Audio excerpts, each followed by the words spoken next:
और बच्चों, चौथा वाक्य शुरू करने से पहले मैं आपको एक चीज़ बताने जा रहा हूँ कि जहाँ पे चेंजेस होता है और जहाँ पे नहीं होता है तो वहाँ पे उसके नीचे या उसके ऊपर आपको ऐसे राउंड मतलब ऐसे आपको राउंड कर देना है।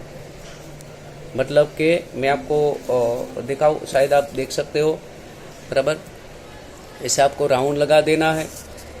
ओके, कैसे कि मैं आपको ओरली एक बार भी समझा दूँ कि डज नॉट का डिड नॉट, निर्मल वाला जो तीसरा वाक्य है, डज नॉट के नीचे अंडरलाइन करनी है और उसका चेंज हुआ डिड नॉट तो उसके नीचे आपको अंडरलाइन करनी है और दोनों को जोड़ देना है, बराबर। वाक्य number 4, my teacher said to her you are writing a wrong answer. तो इसका जवाब हम समझे तो बोलनार my teacher, reporting verb told, संभलनार है इसमें, बराबर, इसलिए हुआ टोल्ड।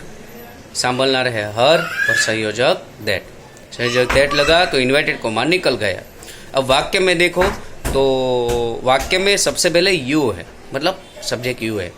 तो यू योर हो तो किसके मुताबिक चेंज होता है? यू योर हो तो संभलनार मुजब फर है, मतलब तो इसमें सुनने वाला है हर, बराबर।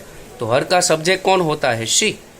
हर का सब्जेक्ट होता है शी, इसलिए यू का हुआ शी। मैं आपको दूसरे एग्जाम्पल के द्वारा समझाऊँ। मान लो कि यू है और सुनने वाली व्यक्ति मीनल है, बराबर। तो यू योर हो तो किसके मुताबिक चेंज होगा? सुनने वाली संभलनार मुजब, बराबर। तो सुनने वाली व्यक्ति मान लो कि मीनल है तो मीनल, आप नीचे मीनल नहीं लिख सकते। मीनल का सब्जेक्ट क्या होता है? शी, तो आपको शी लिखना है। अगर मान लो कि सुनने वाली व्यक्ति राज है तो आपको नीचे राज नहीं लिखना है। राज के बदले आप लिखोगे ही, उसका सब्जेक्ट लिखना है, बराबर। तो यू का हुआ यू योर, बराबर। संभलनार मुजब चेंज होगा तो सुनने वाले संभलनार है हर का हुआ शी। उसके बाद आर है, बराबर। तो इजेमार का होता है वॉज वेयर, राइटिंग का राइटिंग ही रहेगा, रॉन्ग आंसर का रॉन्ग आंसर, बराबर।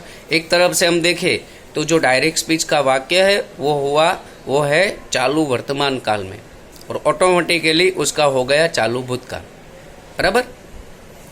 अब 5वां वाक्य, Tripti said to Drishti you have never lived in Surat, बराबर। तो इस वाक्य में जवाब में देखें, बोलना तृप्ति है, सुनने संभलना दृष्टि, इसलिए हुआ टोल्ड, रिपोर्टिंग वर्ब टोल्ड, संभलना दृष्टि और संयोजक दैट, बराबर। इसमें भी सबसे पहले यू है, बराबर। यू योर कोना मुजब पर है तो के संभलनार कौन है? दृष्टि। कौन है? दृष्टि यानी नारी, तो यू का हुआ शी। और आपको इस प्रकार से ऐसे जोड़ देना है, जहाँ जहाँ पे चेंज होता है वहाँ पे आप इस प्रकार से जोड़ देंगे, बराबर।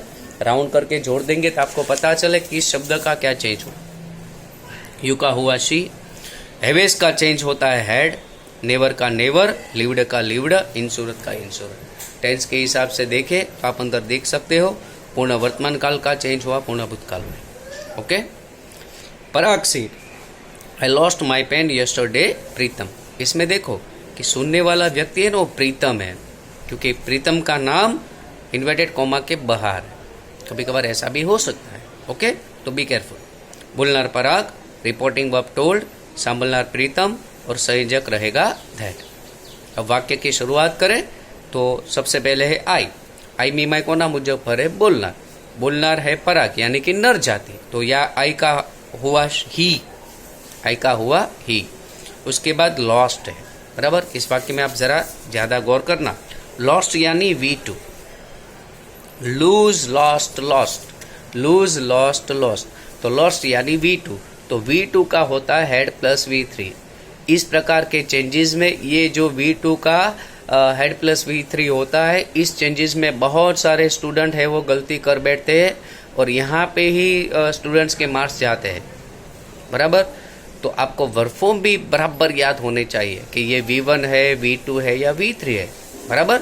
ये जो लॉस्ट है वो V2 है, तो V2 का होगा हेड प्लस V3, इसलिए इसके जवाब में हुआ हेड लॉस्ट, बराबर। तो आपको लॉस्ट के ऊपर लिख लो आप V2, बराबर, और हेड लॉस्ट के नीचे अंडरलाइन कर दो। ओके, और मैं दूसरी एग्जांपल के द्वारा हम समझाऊँ कि मान लो कि लॉस्ट के बदले अगर वेंट आया, बराबर, तो जवाब में आएगा हैड गॉन। अगर लॉस के बदले सो आया तो जवाब में रहेगा हैड सीन। तो मेरा कहने का फिर भी मतलब यही है, आई रिपीट अगेन, कि आप लोगों को वर्ब फॉर्म भी बराबर याद होने चाहिए। लॉस्ट का हुआ हैड लॉस्ट, आई मी माई, उसके बाद माई है तो आई मी माई, तीसरा क्रम। आई मी माई हो तो कोना मुजफ्फर है तो के बोलनार। अब बोलनार नर के नारी तो के नर, तो गिनो आप नर के रूप ही, हिम, हिज, बराबर। इस प्रकार से मैंने आपको लास्ट ईयर 9th 11th में समझाया ही, बराबर। हम प्रैक्टिकल भी आप लोग ऐसे समझ सकते हो। आई मी माई का हुआ ही, हिम, हिज, तो माई का हुआ हिज, पेन का पेन, और यस्टरडे का द प्रीवियस डे। ओके, बराबर। तो इस प्रकार से ये हुआ। अब आगे वाक्य number 7। Shrimati Ahir said we visited Mrs Patel's house last month.